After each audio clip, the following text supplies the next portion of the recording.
Okay, so I obviously love Esther Kim Varet, and I cannot believe I'm talking to her today. I've had a girl crush on her since before I knew she was a real person. Yes, she inspired that character in Girls who had the gallery, but she's also the co-founder of various small fires, which is basically synonymous with the best programming, razor sharp eye, and world domination. She's got galleries in LA, Seoul, Dallas, and what makes her the most rare is this is a gallery that's not only, like, super cool and intellectually rigorous, but it's also, like, nice. It's not cool girly jerkiness. We're talking, like, art world queen, basically, and then she just goes off and decides to run for Congress. So, like, this is a woman who's, like, changing the shape of the art world while also hopefully going to, like, just shape our political future. Esther, I cannot believe I'm talking to you. I'm a bit goosebumpy. We also match, so I feel like I know. this We're was like soul destined. sisters. Uh-huh, Yeah, uh-huh. across the internet waves. Exactly. I'm so pumped to be talking to you. Can we just start with the thing that probably everyone talks to you about first, which is, Yeah. wait, is the girl's character really you? Was that really you? Yeah. And I used to have the exact same haircut and dress almost exactly the same. It's like my whole vibe. Um and I just rewatched it again because I was like, everybody, a lot of people have been asking about it. And I also forgot that Sujin, the character, was 24, which is when I opened my gallery. Um, and so, I mean, now looking back, because it was not yesterday that this happened. Even though we would like to like claim that it is, I mean, that was almost 20 years ago. Now looking back, and I was trying to remember like what the reactions were of people that were watching it too, because I knew that it was based off me, but when it came out, literally like dozens of my friends were like, "Oh my gosh, someone on TV stole your identity." I'm like, "It's okay, I know." Um, and so yeah, it's been fun to I just did another podcast about girls rewatch, and I'm like, God, and they're all Gen Z. And it's just interesting to see how it kind of also is that show is continuing to shape other generations, and inform them in very interesting ways. So I'm like, I don't know. I'm glad that it's coming back around. Yeah, right. I made the mistake of suggesting to my 11-year-old this summer that we should watch Gossip Girl together. That has not held up well. I can tell you. I was like, "Yeah, no, maybe not. Nope. No, definitely Yeah, not." yeah, interesting. That's so fun. How on earth did you start a gallery when you're 24 years old? Okay, so when I was in grad school at Columbia, I had joined a kind of like young like patrons group at the Chelsea Art Museum, which does not exist anymore. So I'm like totally like aging myself right now. And there was a curator there that was like, you know, um, I love hearing you talk about art and blah blah blah. There's an artist who is in his like 80s and doesn't have representation. He used to be represented by Mary Boone and was asked by Art Chicago, the art fair that doesn't exist anymore, to have a free booth. And like he's hoping someone could help him out. And so I was 22, like right after college, like 23. And I took him. It was my first stint, had no idea what I was doing. And I had some expenses that I had to pay for my hotel and my flight and da da da. But I walked away from that weekend netting just for myself $60,000. And I was like, whoa. I was like, I think I might be able to do this.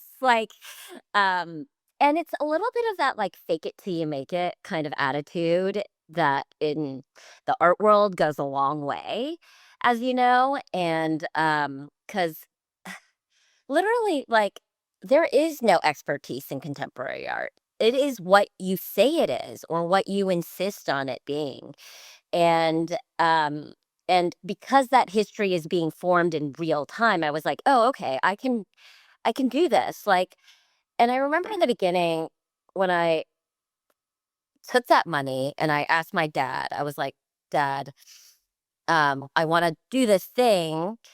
I want to open a space. I don't know how to do anything." And he was like, "Okay, well, make a business plan," because he's like used to seeing business plans. So I like typed up on Microsoft Word, like literally, it was like four sentences of a business plan. I was like, "Sell artwork," and he's just like, "You are gonna fail." It's like you have no idea what you're doing. And I was like, "Well," and he goes, "But I'm gonna support you anyway, because it seems like you're willing to take risks." And I remember him so specifically because I was like, "Dad, it's so unfair. Like, this industry is, I see other gallery owners and they don't look like me. And I noticed a pattern that they all, if they're young and starting out, a lot of the times they sometimes had parents that were in the industry, like, yes, like other things, other advantages that kind of gave them a step up." And I was like, this is a multi-generational business. Like, Yeah. there are secrets that you don't get taught even working at a gallery. I don't know. I mean, it just seems really unfair. And my dad was like, "You speak English. Like, like, why can't you figure it out?" Like, and I was like, "Okay." I I guess I love could ask that. questions. But yeah, so that's kind of how it all started, and it wasn't successful in the beginning. It was literally like a year in. I was also doing I had matriculated into the PhD program at Columbia, so I was also TAing and teaching, and I was like going up and down the 1-9. Um, and but it was literally like that first stint where I was like, "Okay, now I know what not to do on my round 2." And and so, yeah, I mean, it all started there. That's wild. It's also wild that, like, right, making 60K at an art fair, like, that's not a given. No, it wasn't. And it's interesting because I remember this guy, his name is Joshua Neustein. He's still around as an artist. And he like was there at the art fair with me, like kind of helping me sell the work because I was like, and I literally was like faking it till I made it. I like made a price list. I like did the things that I thought I was supposed to do. Um, because I'd never worked at an art fair before. And he later on, because he was represented by Mary Boone for like 10 years. And he was like, "You remind me a lot of Mary." And I was like, "That's so interesting." And I was like, And scary. and I don't scary, think and I don't scary. think you wanna No, I don't, again, like, but Mary, I mean, looking back at her career, like, she was magic, right? Like, she, like, materialized so many careers and materialized this version of herself. And it's so interesting because, like, literally, like, 15 years later, I was doing business with Mary before she went to jail. And, crucially. yeah, like she would call me all the time, and she was like, "You remind me of myself, my younger Mm. self." And I was like, "This is so weird," because it was like I remembered that moment when I began, and then as my career had developed, she had come in to try to poach one of my artists and take one of my artists. Um, but I spent a lot of time talking with her on the phone and also screaming and fighting with her on the phone. 'Cause it was, she's just like, she's literally like a byproduct of 80s, 90s New York business era, which is like Donald Trumpism. Like, they're bullies, and they are just Mm. crazy bullies in ways that was so revealing. Because I was like, I kept on being, I turn around and I'd be like telling my stuff. I'm like, Mary Boone is like Trump. Like, they have the exact same moves and personality, and it is so interesting, and it, like, actually put Donald Trump into context for me, Mm. um, as, like, a I byproduct of a certain re history. whether this is true or not, but when I worked in a gallery in New York, the rumor was that she also required all the women who worked for her to put their cycle on a shared calendar so that she knew where they were with their like periods, menstruation, whatever. Don't Interesting. don't know if it's true, but that's my Mary Boone fact. Mm.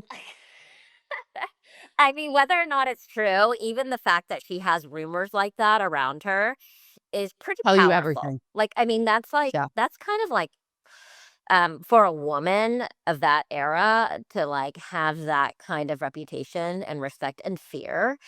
There's something to be said about it. Not, but you know, again, like I wanted to be the antithesis of that.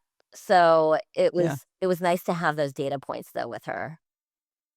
Tell me this though, and please, like I really hope you say no. Did you actually go on to get a PhD while running the gallery? I did. So I didn't actually. So Oh, I'm technically ABD, which means that I am all but dissertation. So I've written 400 pages of my dissertation, oh my God, you're and so cool. and I yeah. So the reason why I've moved out to LA from New York was that I was using the LACMA archives, which had just opened up. And my dissertation was all based on this program that happened in the late 60s at LACMA that basically brokered um, 80 of the most important artists of that era with corporations in Southern California. It was called the Art and Technology Program. And so like Richard Serra at 23 was paired by LACMA with the Kaiser Steel Corporation here, and that's where he learned how to move giant pieces of steel, right? No way. Yeah, like, John Chamberlain got a residency at the Rand Corporation, like that big think tank, you know, political think tank. But what my dissertation was really all about was like, okay, this is an amazing program where there's so many things that we thought of as like post studio was actually because artists were infused with knowledge and expertise and cash from these privatized industrial like corporations at that time. And so it wasn't like so it was like this kind of dispelling that there were like anti-capitalist like moves to like make abstract big things. It was like actually the most proto-capitalist. And Huh. interestingly enough, is that most of these corporations were involved in the military industrial complex of the Vietnam War and had hired a publicity firm called Reuter and Finn to broker all of this for positive publicity for these firms. And all of these artists, like from Warhol to like literally every major artist that we know of, had exposure through this program to like further and develop their artistic practices. Like James Turrell, like collaborated with NASA at that time. And that's how he started making light and space works because he was working with NASA scientists through this program. And so, yeah, Wh- Okay, I know you have a lot to do right now, specifically, but that needs to be a book, like immediately. I know. And I like, it's like one of those things because everybody, I know, like for me, it was like, I knew it was like such important work that hadn't been uncovered yet. And I was very passionate about it. But the thing is that like my like ADHD ass, like as procrastination opened VSF because I was like, I don't want to work on this. And then I was like, do this. And then the gallery just like took over because it was timed at the same time with the rise of the LA market and the interest in that. And it was like either you lean into it or like lean out. And at that time, I was pregnant with my second child too. And I was like, because I've always been like a working mom, like pregnant, having babies, carrying babies around, going to art fairs, like, you know, studio visits, doing sales, all that stuff, and trying to write the dissertation. And I was like, something's got to give. Um, and so I spent 12 years at like as a Columbia PhD student. And I, at the end of the day, I had this moment because we were like opening the new gallery in Highland and da, and I was like, okay, I can't, I have to stop torturing myself. Like, I'm going to put this book project on pause. It's always going to be there. I can return to it, but I don't think I could I don't want to miss the wave of the art world rising. Um, and so that's the choice that you make as a mom, as a working mom. I'm like, "How do we get you just into a safe space for, like, 6 months? Just finish it. Just, like," and it's not gonna happen now. We're gonna have to talk about politics in a second. Yes. I wanna do, like, a a tiny bit more on, art, and maybe I'll do, like, a bit of like, rapid fire just so that we can get to the politics because Yeah. it's pretty fucking epic too.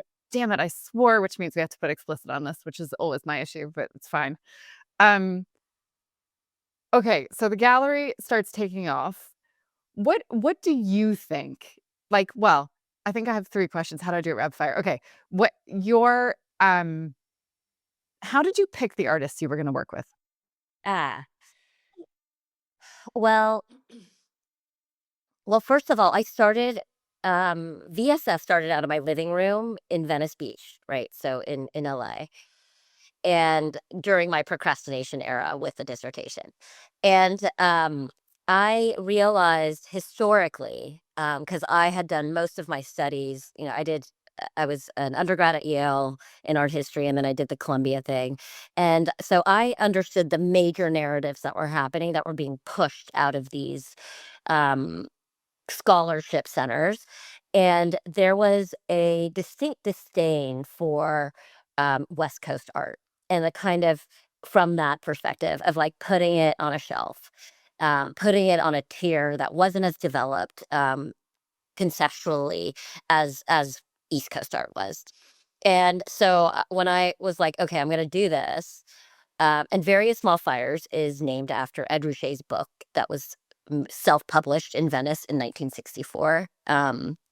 Kind of an homage to, again, I'm like, it's like everything had to be like historically referenced because I'm like just I'm a dork. I'm like, Yeah. yeah,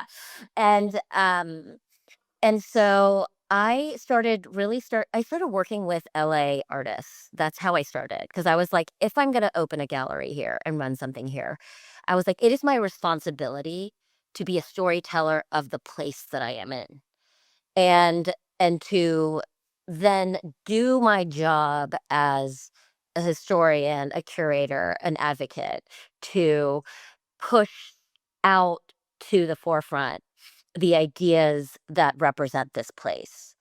And so a lot of the artists that I started taking in and representing early were foundational to the LA art scene, and like Billy Al Bangston, and who was kind of like the ringleader of all of these guys. And that's also why when I opened my gallery in Seoul, I opened it with a two-person show of Ed Ruscha and Billy Al Bangston. Like, they made brand new work for me. They like never do that. And because they were like, they recognized the work that I was trying to do for Los Angeles. And that then kind of kept on expanding, but again, it was a part of, and when I had moved to LA, it felt like a village mentality, in the sense that, like, LA galleries were always struggling um, to be seen, and not just be seen as secondary to the conversation in New York. Um, and I noticed, and I took bets because I said, "Listen, we are more and more like riding on this wave and conversation around postmodernity, which means multiple narratives. That means narratives around the indigenous experience of Native Americans, to the immigrant experience, to the experience of women um, that had been overlooked by history, the experience of environmentalists, because the environmental art movement happened. 1970, the Earth Day movement happened. 20 million people marched on the street, right? Like, you know how many people marched on the street for the Women's March? 2 million. Okay. Yeah. So this was huge. That's how the EPA was founded. Like, the government shape shifted. And like, yet the art world didn't acknowledge that this even impacted artists, even though artists were at the forefront of these movements. Right. So I was like, Mm. okay, if I am a byproduct of this new era, I was like, I believe Los Angeles has been the embodiment of a postmodern narrative for a very long time. So hold on. You basically built a gallery program, which is a whole other PhD. I mean, everything has to be done with meaning. Otherwise you run out of steam, right? Like you can't do the impossible, which is create something out of nothing, create a brand and an identity and a vibe out of nothing. It has to be driven by a higher calling of of where I'm going, what we're doing, what's the point of us doing any of this? And so, Mm. yeah, the VSF has always been the embodiment of that for me. And it's just been like my expression of all these lanes that I feel like needed to continue to be pushed into the art discourse because it not only was it meaningful to me as a millennial, but I knew it was going to be meaningful to the other generations that came after me. Mm, that's awesome. I mean, unbelievably awesome. And I just, I, there's so much that resonates in terms of like my own personal story, right? I went to Seattle. I grew up basically pivoting between London and New York because my parents were in those two cities. Everyone thought I was really cultured. I wasn't. I was just this weird, not American enough, not British enough kid. Um, and then I went to grad school in Seattle, and I got there and was like, "There's great art here. No one's paying attention to it. I Yeah. don't understand. Like, what? There's a whole, Gary Hill was making the most avant-garde video pieces. It was wild, and I got there and I was like, "This is why is this an other? Why are there are only art narratives? New Yes. York, London, Paris, Berlin. Yeah. Like, it doesn't make any sense." Yeah. And you Um, realize things or people are constantly othered because the centers of power want to retain and hold on to power. So your responsibility is to constantly hack away at that and to expand that. And so, yeah, that's exactly what I feel like VSF in all of the different expansions and iterations that we've done has always been about that. okay, so the gallery is operating at the tippy top of its game, and then all of a sudden, you're like, "Hold on one second here. I think that I need to run for Yeah. Congress." So, When, how, and where? What yeah. what on earth has gotten into you? Okay. Who do you think you are? Okay. I keep on saying I'm not anybody special. I am just literally a citizen with a plan at a time that we desperately need one, right? Like I after the election, again, I had no concept of like that I would be doing this in 2025. So at the end of 2024, I was like knocking on doors for Kamala because, and I don't know if I would have even gone if a friend of mine hadn't organized it and made it so easy, right? Like organizing a trip to knock on doors for 4 days is kind of daunting when you have like your regular life going on and you're like, it's really important, but like to do that. So I went on this trip that my friend Mo Pritzker like organized for a group of ladies. Also helped that she had a private jet to take us there. Just as a side note. Okay. I will be totally honest, like how I arrived there.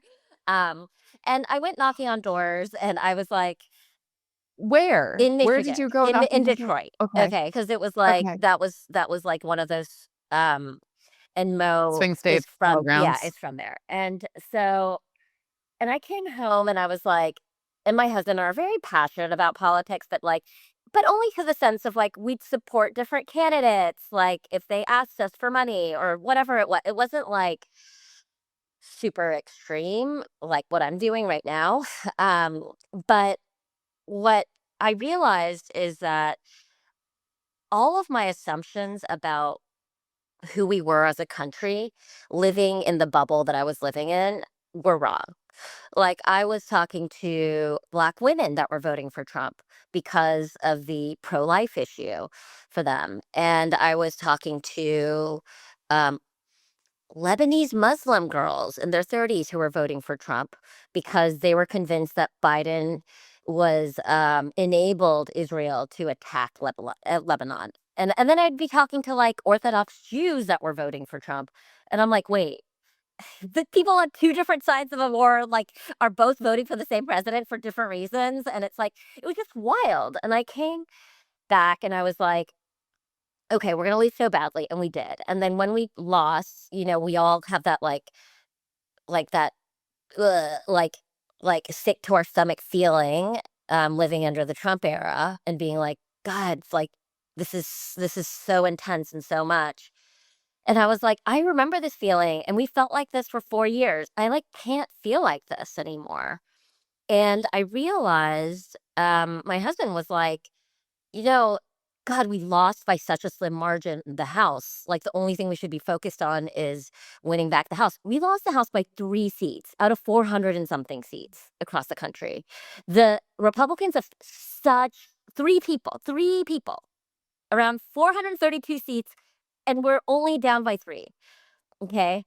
And I'm like, and this is what these 3 seats are what is destroying our democracy right now because Congress is the place that's supposed to put checks and balances in on an administration, and they're not doing it. And I was like, "Oh, okay, that's an easy solution." Like in 2 years when it's the midterms, if we can if there's a Democratic wave, we'll be able to put some brakes on this Trump administration and bring some sanity back sooner before he starts running for his third presidency.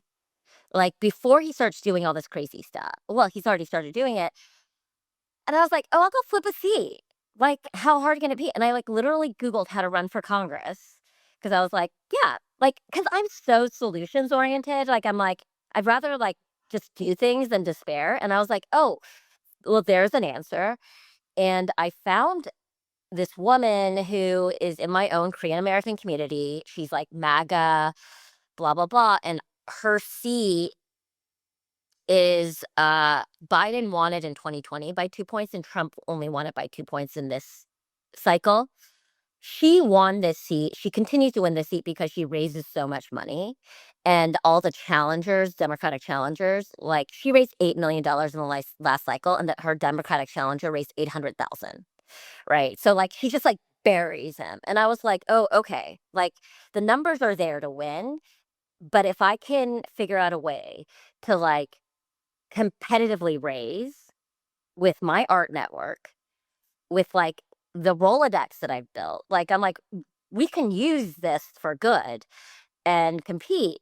And so I started raising money and doing this thing with the art world. And now I'm the number one targeted Democrat in the country, by the Republicans. So like the Republicans have written 15 articles attacking me in the last month alone because they know, yeah, it's like they know that like, and they in their own fundraising tell people that this is the most vulnerable seat in the country now to lose because we're doing it. We are making They're them terrified. nervous. Like we are pouring salt on a wound, and we are literally, and this is right now why Trump is like freaking out and trying to get more seats in Texas, and this is why the battle is happening because they know that they're going to lose. And I'm like, okay, like it's hard work, but it's better than despairing for sure. And it's I mean, I read somewhere that, like, your endorsements are insane as well. Like, it's not just the money that you're out there getting, you've got some, like, Yeah. Well, super yeah, people. I mean, the endorsements are great. It's also, I keep on saying, fighters recognize fighters, right? So, um, like, I am like Jasmine Crockett has endorsed me, and like, who everybody, she's like a firebrand, and I'm supposed to be fundraising with JB Pritzker in Chicago. Like there are people that are like, oh, we need a fighter. We need more fighters in Congress that are also able to talk about their life experiences and their values that are also under attack. Like, I'm an environmentalist. I am pro choice. Like, I am pro artist. I am pro free speech. All those things that like we represent in our world that are under threat, like under existential threat. Like our identity is under threat and our values are under threat. And I can speak to those values in a real way. It isn't just a talking point for me where I'm like a Democrat, so I'm supposed to be these things. Like I'm like, no, these are my values that I've lived out and built like a business out A of. world. And yeah, and I've been pushing for a long time as values that are important values for a community. And now, as we are continuously headed towards a direction where our voice in these different pockets of interests that ensure free speech, that ensure clean air and water for our kids, that ensure um, fair wages, um, ensure a middle class, all of those things, those voices are being eroded and being suppressed right now. And we need people to stand up and and continue to be advocates for those voices that are now in real time being stifled.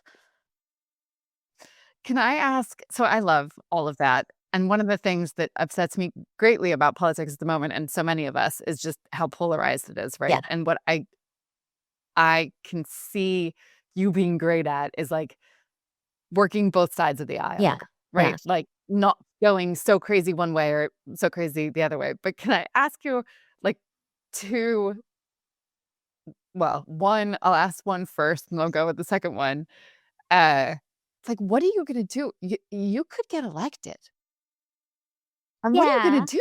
Like, Yeah. you're gonna have a whole new I job. know. I know. And I think the um this if I do get elected, and which is again, my whole point is to flip seats so that we can win back the house, right? Like that's my number one thing. And I keep on saying, listen, I moved my life, I did all this stuff because I just decided I'm going to go where the fight is.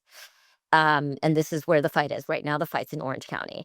And if I get elected, the fight is in Congress, right? Like because it's going to be that's we just have to head where the fight is. And it's similar, it's a very similar juncture to maybe where I was with the piece sheet and the gallery, right? Like you kind of lean into the moment and into the fight at that time of like what feels like the best um investment for not only your future but for the future for the people and the things that you care about, right? And Mm.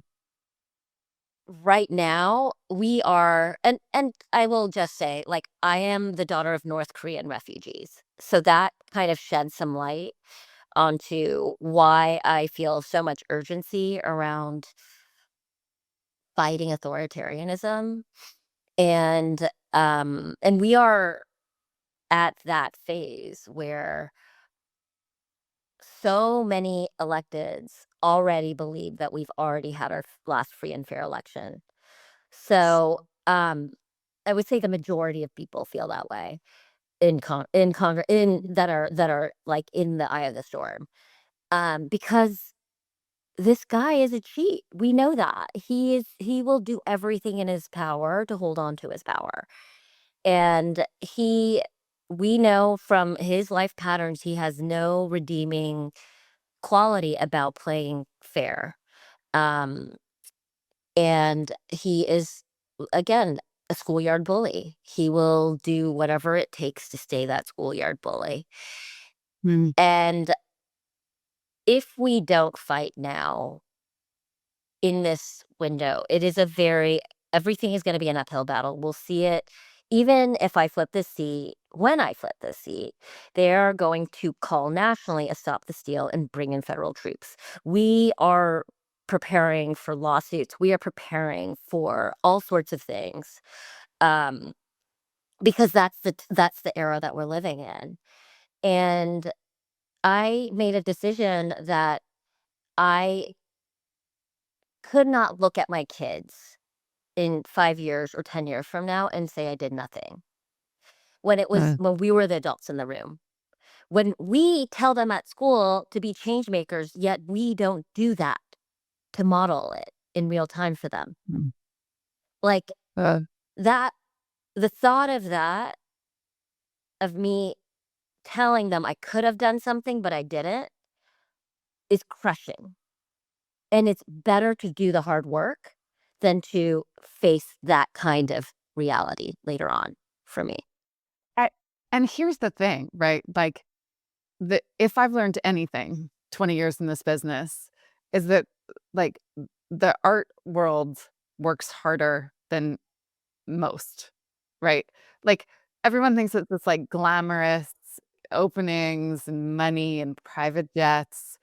But actually, like, I bet you've painted walls. I bet Yeah. you've built walls. I bet you've shipped stuff. I bet you've been up all night trying to install a show. Yeah. I like, and a I friend know of how to mine, we were talking about shadow this. box paintings. Like I teach people regularly how to Oh, choose the right spackle. yeah, um, right. yeah, Right, and sure. so for me, sat here 3,000 miles away, I'm like, "This is absolutely the person who's going to do the work, who's gonna, like, put in the hours because you are, like, you're battle worn. Like, you know what it takes to do the impossible because the art world is not easy." And so, I facetiously was like, "What are you gonna do if you get this job?" But I have no doubt that you will absolutely kill it. And so that is super inspiring from, we lament that politics doesn't attract the right people because it doesn't pay well. And you get slandered and you get articles written about you and your life becomes a fishbowl. And to see you out there being like, I don't care. I just don't care. I'm just going to do this is like, it's awesome. There aren't words. As a It's just so great. mom, you have, for me, I have two kids. I have an audience of two in my life. They're the ones that are going to be with me on my deathbed. And you do things, as a mom, you do incredible, irrational things for your kids. And I know that fighting for the kinds of values that I'm fighting for right now is 100% for Mm. them. Like there's no doubt about it. I mean, like I'm Korean, right? Like, and I'm the daughter of immigrants. Like I was not supposed to. Like my parents came with $400. They started a shiitake mushroom farm in Texas. They went bankrupt by the time I was in kindergarten. They started all over again as janitors because they couldn't speak English and couldn't find jobs. Like I'm not supposed to be here Yes, you doing are. this, but I Yes, have you to do it. I have a responsibility are. to do it. I have now I am in a place where I'm not scared, where most people are, and I have to speak up for the people that are scared.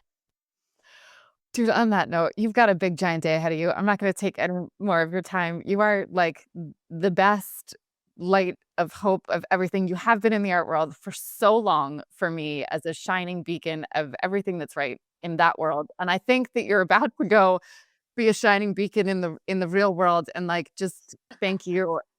If, like, there's anything that we can do at Scene, we are here for you. We've got your back. Oh, thank you. Thank you for making the time and reaching out. I this is our community we're fighting for. And so this is we're having the right conversations together.